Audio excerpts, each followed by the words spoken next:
Good evening, everybody, and welcome to a Byline Times event. Who is Dominic Cummings? I'm Hardeep Matharu, and I'll be chairing tonight's event.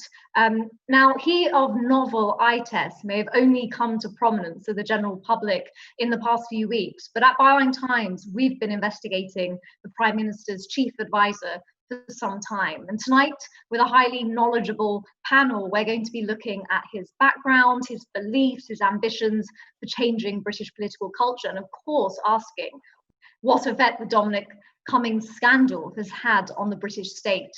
So I'm joined tonight by Peter Jukes, who is Byline Times' executive editor, Shamir Sani, who is a B-Leave whistleblower and also a writer for the newspaper, and Otto English, who we're also very fortunate to have as a writer on Byline Times. Now, Otto, I think I'll come to you first. Now, at the start of this year, you did two in-depth feature articles looking at the life of Dominic Cummings. So who is the man behind the myths? And if you were to give an overview, what's he been up to in his 48 years? Good evening. Good evening. Well, the beginning of the year, that feels like about 10,000 years ago, human time, doesn't it? Yes, so I decided to set out on a journey in discovery of Dominic Cummings, because there's this man who has impacted so much on modern British life in various ways that we'll get on to in a moment. And so I thought, what does he want? You know, what's his motivation? If he's a character in a movie, what's his end game? What does he want? So I set out looking, and I investigated his life, and I'll tell you what I found in a moment. Basically, you've got a guy who has spent his life claiming that he's fighting the establishment, and that goes right back to his roots up in Durham, where he went to private school in Durham, and then had a rather strange childhood where in his late teens he ended up being a bouncer on his uncle's at his uncle's nightclub called Clute, which is in Durham, which is purportedly the worst nightclub in Europe. And apparently Dominic Cummings used to stand on the door and give these menacing looks to the largely student population who were coming to the nightclub, and maybe honed a little bit of his reputation for menacing people there before going on to Oxford University, where he fell under the sway of Norman Stone, the historian, and went into that sort of fairly conservative cabal that was around him at the time. And at Oxford, again, he honed this image. It was really interesting reading pieces, weirdly, that largely seemed to appear in tabloid newspapers from fellow of the time, who said that he sort of put on an air as a sort of as an outsider, you know, a sort of I want to be alone type character who went around in a sort of outrageous jacket, but then if anyone looked at him, he sort of very dramatically would try to be like a loner, until somebody convinced him to go on a day trip to Alton Towers, where, and it's my favourite Dominic Cummings story, a squirrel was trapped in a dustbin, and Dominic Cummings made this huge show of releasing this squirrel from a dustbin, and as soon as the squirrel was released, it attacked him. Now, there's a kind of metaphor in there. I haven't quite got my hands on what that metaphor is, but releasing this sort of Pandora's squirrel nutkin, which then went on to attack him. I think there's something rather telling in that story. And after Oxford, he set up an airline in Russia, which famously, in 2 years, had one passenger, which they left behind. And then he comes back to the UK and sets out on what has basically been a lengthy political career. Now that's what I find fascinating about Dominic Cummings. He's always saying the establishment this, the establishment that. He wants to take it down. This has been supposedly his overarching super super motivation, and yet from the very beginning he's right in with the Conservative establishment. So he in the late 90s he helped run the campaign to stop Britain entering the euro. That it wasn't needed in the end because the Labour Party decided that they weren't going to join the euro. Then I'm not quite sure of the order of things, but then there was a referendum in the northeast in, when was that? 2004, something like that. It's after he works for IDS, Ian Duncan Smith, I think. He did work for Ian Duncan Smith as well, who he apparently fell out with because he couldn't stand Ian Duncan Smith because he was lazy, allegedly, and very messy and uncoordinated, and it drove Dominic Cummings mad. But then he sets out on this referendum to stop Labour creating an assembly in the northeast of England, and successfully stopped it. There was a huge, so the no vote was massive. And again, I can't remember the exact statistic, but it was overwhelmingly against. And that was a dry run for Brexit. They basically said, you'll have too many unaccountable politicians, you'll have this huge tax burden that could be spent on other things. It was the same old, same old. They trotted out the same lines. It was a dry run for Brexit. Interestingly, also, when they ran the anti-Euro campaign, they got on board all sorts of characters in a sort of coalition that was cross-party, which included every single high-profile Vote Leave person you can think of, so including Tim Martin.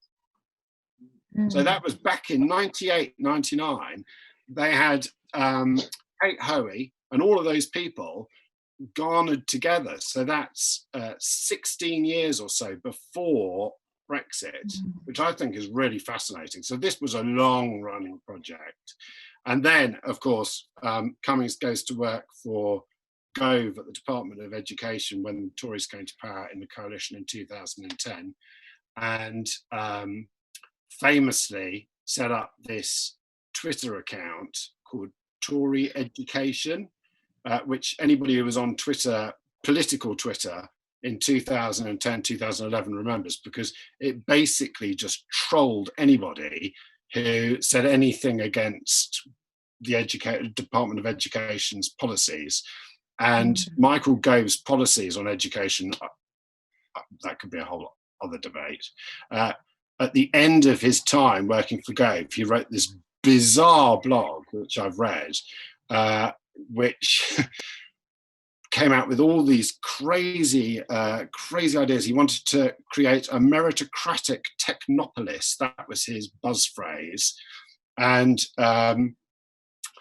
he also wrote in that piece that he believed that IQ was hereditary, or largely hereditary. I mean, a lot of stuff which was hugely controversial, people called on him to resign, but he'd already quit. So he left, goes back to his parents. He's built a bunker in his parents' farm in Durham, and he allegedly sits there and reads a whole library of books and create a bit like that bit in Superman, when Superman, the original Superman, not the later inferior remake, the original Superman, when he goes to his fortress of solitude and learns all about the world in a period of 2 years. And that's Dominic Cummings up to 2016. Right. And we'll just come to Shamir in a minute, because he's got a lot of insight on Vote Leave. But Otto, just on, I mean, Dominic Cummings sort of described as this sort of very mysterious genius. And I think some of that was sort of called into question in that Rose Garden press conference he gave. I mean, do you find him fascinating, or do you think the reality of him is just all much more banal, actually? I was at a public school. I was at a boarding school. I was at my school. There was a guy called Dick, and Dick was an anarchist. And Dick went around telling everybody that he wanted to smash up the system and bring it all crashing down and start again. Yeah, and there are a lot of Dicks in the world, and Dominic Cummings is a Dick. Not a Dick in a derogatory sense, but a dick as in a dick that I was at school with. Got this school, I think there's an element of never really growing up. He talks a lot about the real world. Yeah. Mm-hmm. That guy's never inhabited the real world. He is the very, he's the very definition of the establishment. He's been to the most establishment university in the world. He's risen through the establishment. He's married to the establishment. He's the son-in-law of the establishment. And all of his friends, associates, and now protectors are key establishment figures. And the most annoying thing for me that has happened in this country in the last few years is that the people who are most establishment have claimed that they are against the system, whereas people like us are therefore by dint supposedly the establishment. Yeah, I mean, if I'm the establishment, then Boris Johnson's a chicken dinner. Thank you, Otto. Shamir, now you worked for Believe during the 2016 EU referendum. Now, if you can just tell the people watching a bit about that organisation, its relationship to Vote Leave, which of course was run by Cummings, and Johnson was on board there. You can tell us a bit about what was happening at that time, and also the insights you gained into both Cummings and Johnson from that experience. Well, first of all, Believe was never just Believe. Believe was always a part of Vote Leave. Believe was one of many outreach groups that Vote Leave had created to target and engage with as many different demographics as possible. So they had Veterans for Britain, they had Business for Britain, they had Asians for Britain, whatever. They had a number of organizations targeting specific demographics, and Believe was one of them. Believe only became a separate campaign when the lawyers at Vote Leave guided myself and Darren Grimes to separate ourselves from the official Vote Leave campaign, so that Vote Leave could use this separate campaign that Believe became in order to funnel more money to Aggregate IQ, which is a Cambridge Analytica affiliate company, who themselves were based in a Vote Leave office. It's a very short way of explaining the entire Vote Leave scandal, but I hope that makes sense. I worked for Vote Leave as a volunteer. My interactions with Dominic Cummings were limited in that I was not partaking in senior executive decisions, as that was Dominic Cummings and the senior 4 or 5 senior team members of Vote Leave. But my experiences of going to his house for parties and engaging with the people around him and engaging with him have, I think it really sort of opened my eyes to how, one, gullible people in politics are, and two, how socially inept and intellectually lacking conservative politicals can be.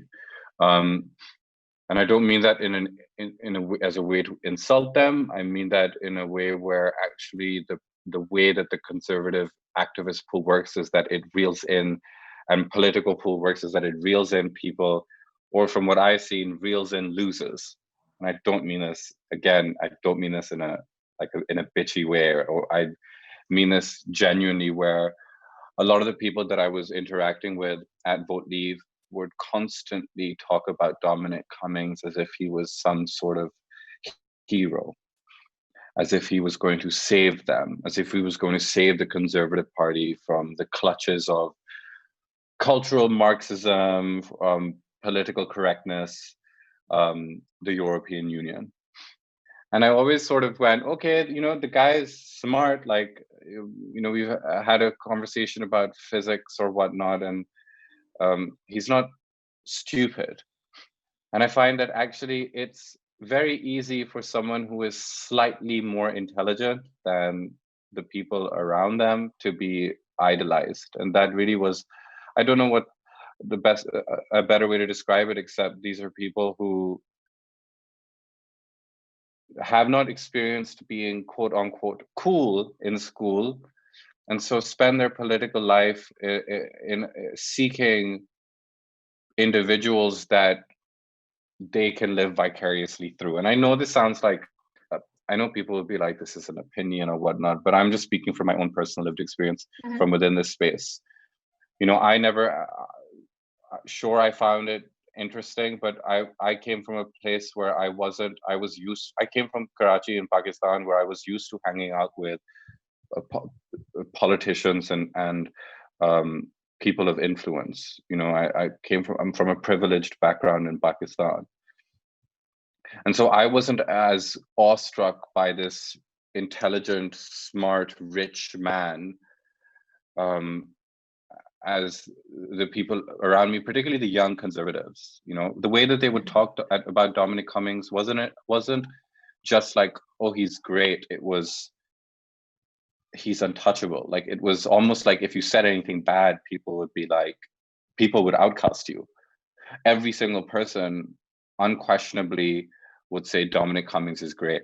Like, there was no critique of this individual, because actually they couldn't critique him because so many of the people within, you know, from the Taxpayers Alliance to the Institute of Economics to all of these different organizations who are friends of Cummings, and from politicians themselves, there was this eerie like idolization going on that I never could understand until like sort of going back to who these people are, which is when you find someone that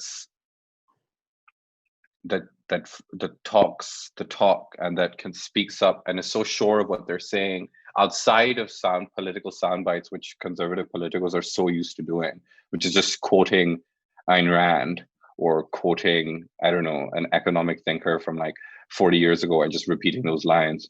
Dominic Cummings actually would question his own theories and his own policies and his own economics. And while most people within British politics don't actually do that, they just follow the party line. So I find it interesting.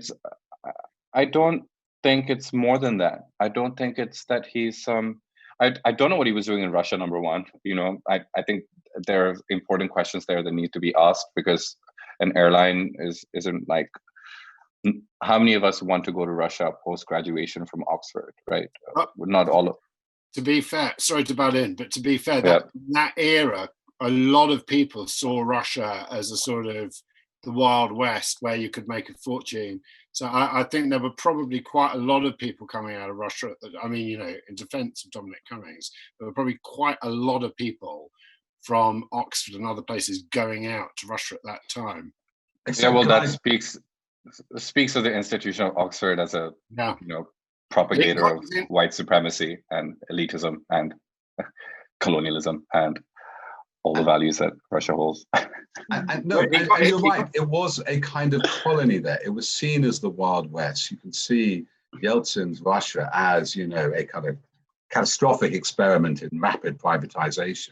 But let's be clear, Dominic Cummings has said he is a Russophile, and in his later works has also praised the work of Vladislav Surkov, the great Putin propagandist. So I think there's nothing necessarily particularly suspicious about those 3 years, as far as we know. But definitely that chaotic, you know, propaganda, this new world, probably it seems like it can continue to excite him. Yeah, there were fortunes to be made. Yeah, there were fortunes to be made in Russia at that time, and people did go out there and make fortunes. I remember a detail, which was that Norman Stone, the historian who was his tutor at Oxford, managed to get the invitation for wherever it was he stayed. I think he stayed with a journalist. I can't remember who it Liam was. Liam Halligan. That's right. Yeah. Who says nothing nefarious happened there, and it was just a load of fun, just for the record. Shamir, I just before I move on to Peter, we talk a little bit about COVID-19. Shamir, you did a really interesting Twitter thread, I thought, recently on the subject of extremism and the British state, and talking generally now, sort of beyond just Dominic Cummings, and generally at the sort of circles you were moving in during those Vote Leave, Be Leave, that era, and your insight of that. What do you think are some of the worldviews, beliefs that you heard in those circles that you think the public might find interesting and aren't really while I was there? Yeah, just from your experience moving in those sort of circles with these people generally, what kind of worldviews and kind of belief systems were you picking up on? And, you know, I guess I ask in the context of the interesting point you made about sort of the British state and sort of an extremist ideology, even if it's not framed as such. You know, there was a point when I was, you know, when I was growing up in Karachi, when I was very young, anti-Semitic propaganda was the norm, right? We were taught, you're taught in school about the threat of Jewish people, right? This is, it's a pandemic, but it is actually quite normal to have teachers or who have unfavorable views of Jewish people. And I grew up with that. You know, I grew up with, even growing up when it came to Black people, I was almost taught by not just by the people around me, but my friends who would constantly reiterate anti-Black statements, right? It was normalized, this kind of bigotry. You know, we saw dark-skinned, when I was younger, you know, dark-skinned girls in my school would be bullied by my friends. And, you know, it was this environment where anyone that was dark-skinned was like joked around, but there was no actual critical understanding of why. And the same thing as with Jews, for example, there was this no critical understanding. It was just, you know, these are the people that are from there, you know.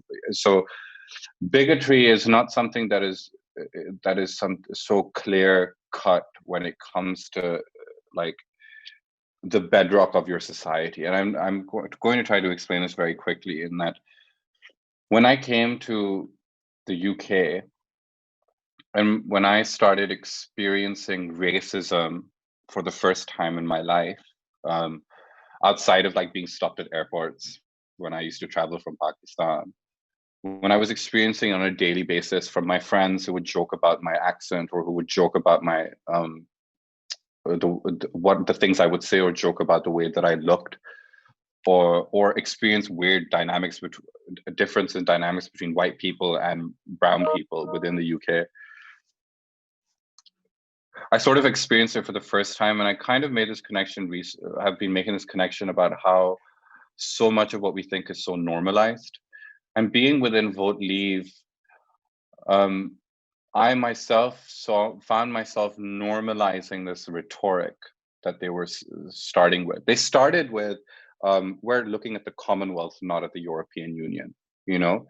And through those, it was just in a matter of weeks that it went from, yeah, we're reaching out to the Commonwealth and people of color and actual residents of Britain, you know, former colonies that, even some people say former colonies that we once desecrated, to rekindle that contact. And then by the end of it, you're talking about stopping immigration and funding the NHS, right? And it's very, and I've seen, you know, I've watched people like Darren Grimes, for example, go from like center-left liberal, who's like extremely pro-feminist, to now talking about how like there's only two genders and that trans people don't exist. And so through Brexit, I think there's become this culture within the Conservative Party now, with the help of individuals like Dominic Cummings and all the people around him that have understood the power of fear-mongering and bigotry-based campaigning, is that they've realized the power of actually, the Overton window has just been like thrown out the window. Like that doesn't even count. Like they're genuinely, every day they're going further in their kind of rhetoric towards not just the European Union, but every single thing that they associate with quote unquote cultural Marxism, right? With feminism or social justice or equality. And I remember seeing it very briefly within Vote Leave. And this is what I keep on banging on about when I say they're extremists of the British. They're extremists is because I'm watching them radicalize themselves, and also genuinely know that these people don't just say this stuff for politics. They actually believe the things that they're saying. That they actually do believe that trans people don't have the right to exist. That they actually do believe that Muslims do not deserve justice, or that they genuinely do believe that Islamophobia is made up. And so that in their thoughts and in their ideologies, they're justifying violence in so many forms. And so that's what I meant by their extremism. I don't know if that. No, it does. Thank you. It's very interesting.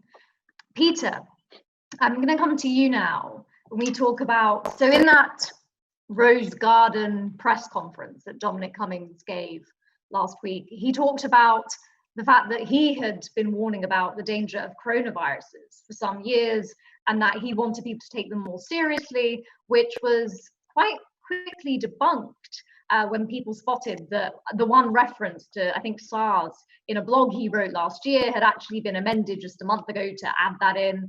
What is your take on Cummings, COVID-19 and herd immunity? What's been his role behind the scenes, do you think, and where has it led us? Just to catch up and sum up some of the things that both Otto and Shamir have been saying, I think one can truly say that he doesn't have a high standard of truth.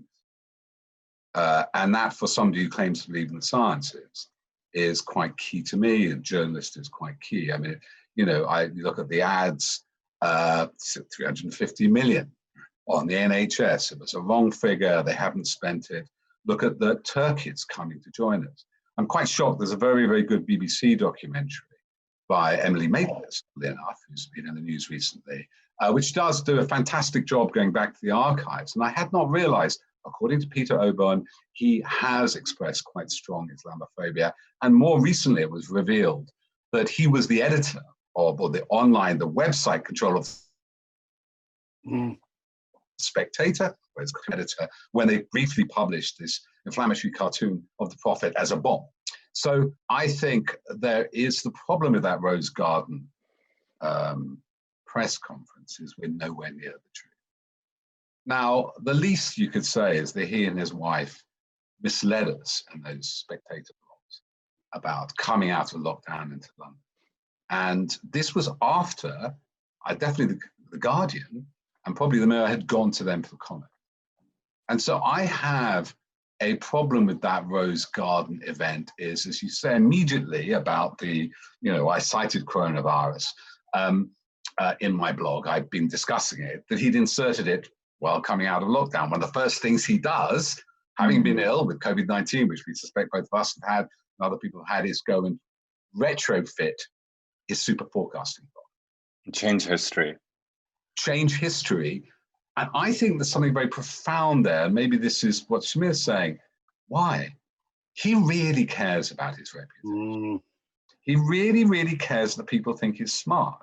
I think he is smart. I don't think he's very intelligent. I think it's IQ does not measure certain things, certainly EQ.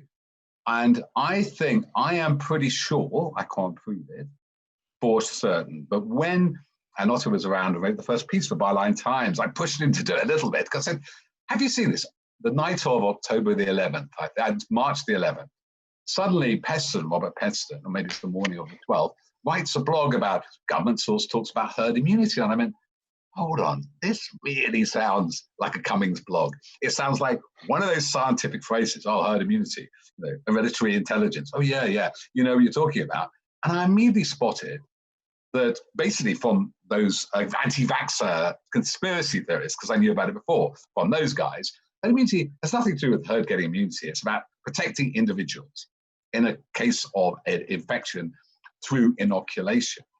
And I kind of went, this is mad, and I bet it's Dom. Now, I Peter, did go... Because from all your research, Dominic Cummings is someone who's already interested in these sorts of, he's interested in science, he's interested in sort of genetics and all these sorts of areas. So that was the alarm bell for you. And I did find a source in that, what's that called, that 267 page on the Odyssean journey into education. Yes, not the Odyssean project, but you're right. Yes, there's something on education. Yes. Now it's filled with stuff on pandemics. It actually cites stuff about herd immunity from a Richard Epstein. It's not the same as another Richard Epstein who he'd invited. We've got to mention he'd run this project, the Frontier Foundation. Yes. Yeah, what's it called? That was it. The Frontier Foundation, wasn't it? Yeah.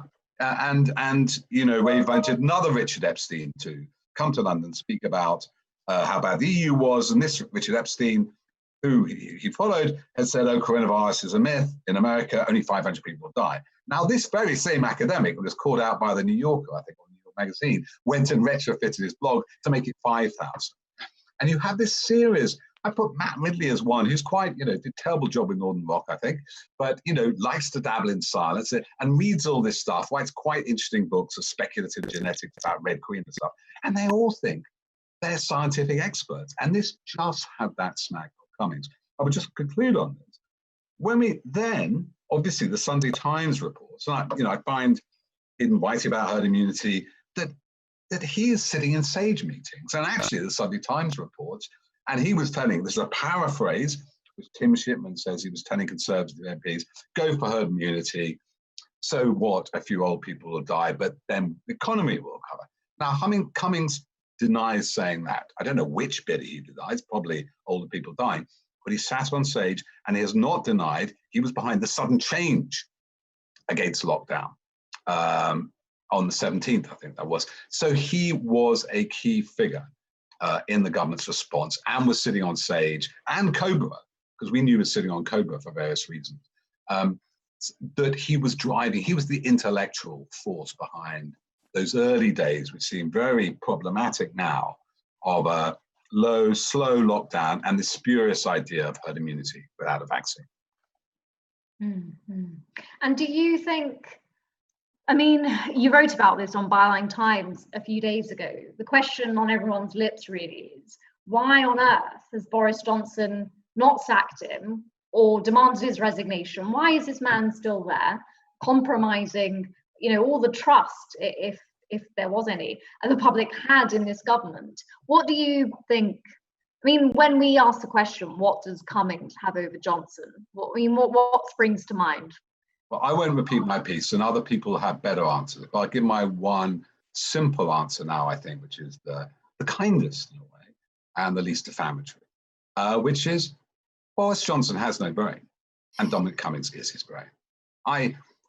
Boris Johnson I've met him once. He is charming, kind of distant sociopath, a person who kind of appeals to the 6-year-old child in all of us, who's managed to get away with it.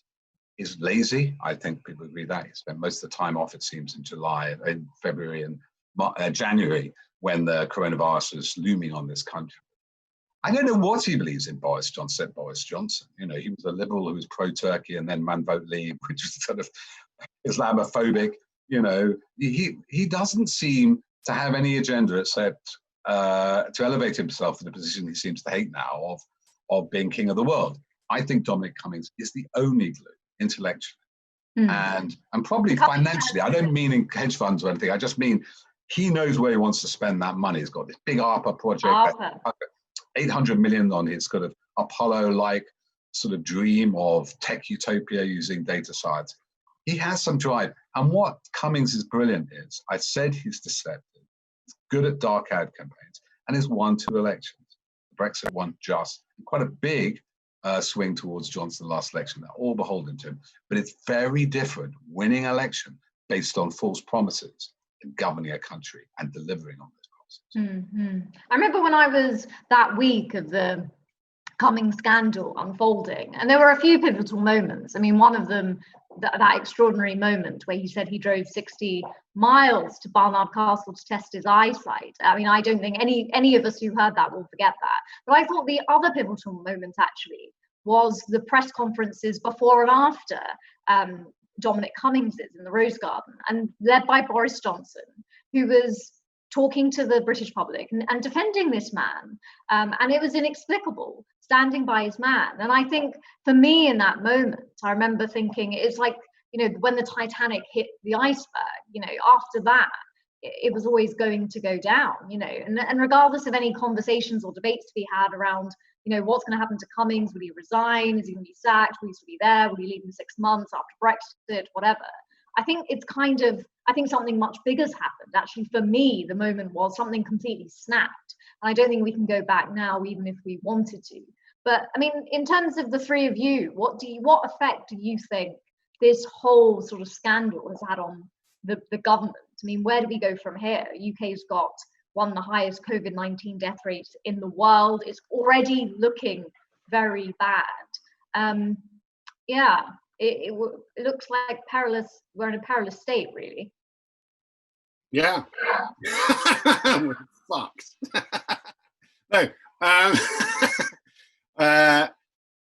Vis-a-vis the politics, I mean, as I wrote also for Byline Times, myself, my own family was has suffered through the lot, as millions have. You know, my father-in-law died not of coronavirus, but of something else right in the midst of this, and my wife, my children, my extended family were all unable to go and visit him in hospital, to do those things, to say those last words, to say those vital goodbyes. And at exactly the same time that my my father-in-law was having his stroke, sadly, that very same day, Dominic Cummings thought it appropriate to pop in his car, drive 30 miles to a castle, go for a walk by a lake, walk down to a forest and come back. The arrogance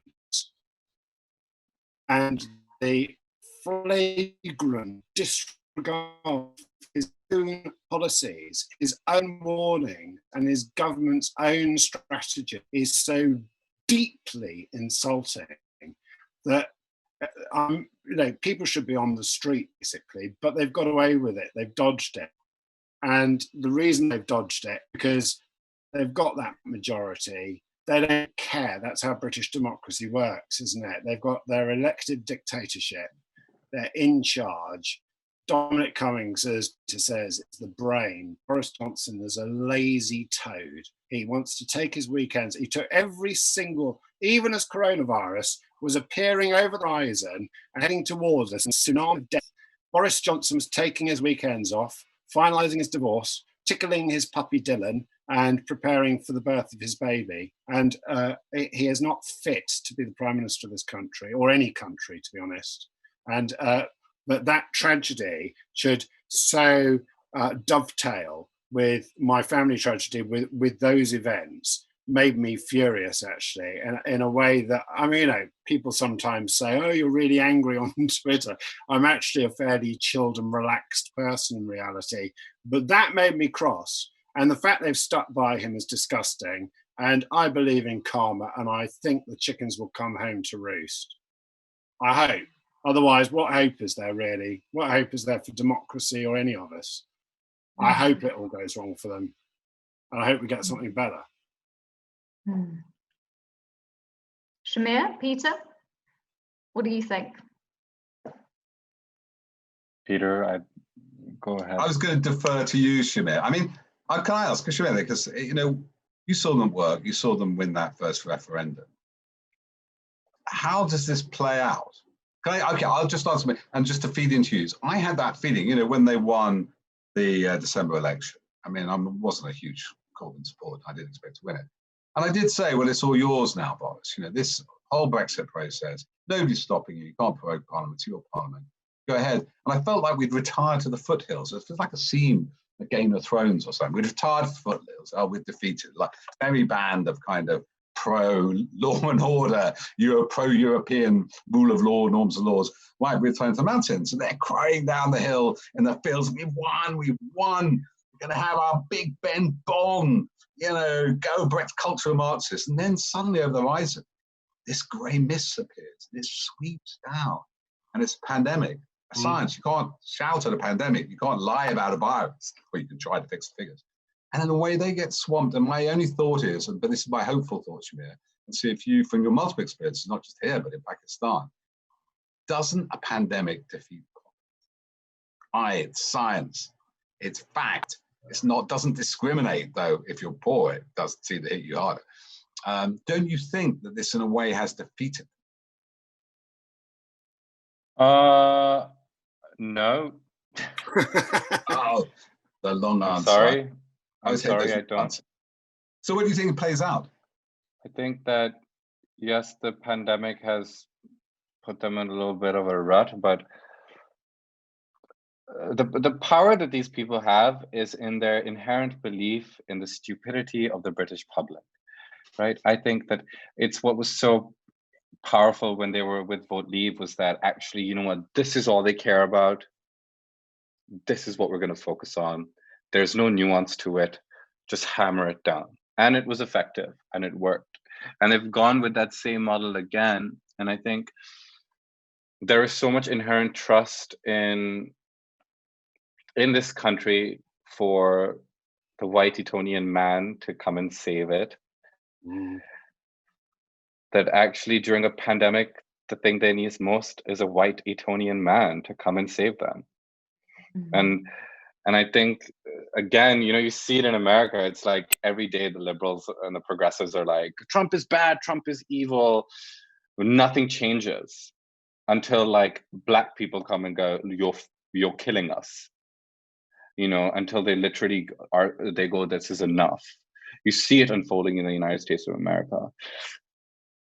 And I think over here, much in the same way, except not in the same way, Britain's systems are so rooted in classism and white supremacy and racism that you have this entire political class that is like totally separated from the realities of what actually goes on in Britain, but the culture of the country allows these people to be separated, right? It's like you have working class people who barely make any fucking money going, yeah, rich guy Cummings is my hero. And we say it's stupid, but it's not, because it's cultural, it's British. I used to talk a lot about like how queuing is in British culture, and I used to talk about how law and order is part of British culture, but what is also part of British culture is blind belief in the oppressor. It's this blind trust in the oppressor. And what I think a lot of Britain has sort of become used to is these people just saying something and believing it. Most people still like Boris Johnson, even though he's a liar and a cheat. Most people still adore him. And that's not like, it's not something I can change. It's something that's I think almost inherent. And I think, which is why I hate this focus on going after the people that have been kind of radicalized by the conservatives. I'm tired of that. I don't think we need to engage with them. I've kind of come to a point where I'm like, if we truly want this government to move to sort of stop what it's doing, then we need to, as progressives and non-alt-right extremists, we've got to remember that actually you can't get everyone on side, and that you need to rekindle this solidarity among progressives. But otherwise, so much of, when I came forward with cheating and all of it was based on this kind of like, they're breaking the law. Even I believed it myself. And this is not me being defeatist, this is me understanding the reality of what is the British society, which is, for decades, these people have ruled. Dominic Cummings' own father-in-law was part of, the Mau Mau uprising in Kenya. Like what the fuck? Like, the connections are still so intrinsic. And I think that starts from structural changes. It doesn't just go, we have to get them out, we have to vote them out. It's bullshit. Like, Britain's entire system is rooted in uplifting and maintaining this kind of political class of Cummings and Boris Johnson. How are you supposed to fight that when someone like, and the question is, how are you supposed to fight that when, if anyone that sort of comes inside and says, actually, screw this classist system, is totally destroyed by the British press. And you have these structures in place that are entirely built to benefit men like Boris Johnson and Dominic Cummings. And so I think the question here, or the fight here, is bigger than just Dominic Cummings. And I think individualizing these issues is what has led to this consistent pattern of, oh shit, here we go again. Thank you. But I'm hopeful. Thank you so much to our panel, Peter, Otto and Shamir. Thank you very much for watching. I hope it's been thought-provoking and a little bit funny at times. And if you like what Byline Times does, then you can help us, you can support us, you can subscribe to our print edition or to a digital edition of our newspaper.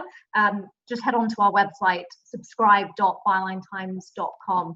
But thank you very much for watching. See you soon.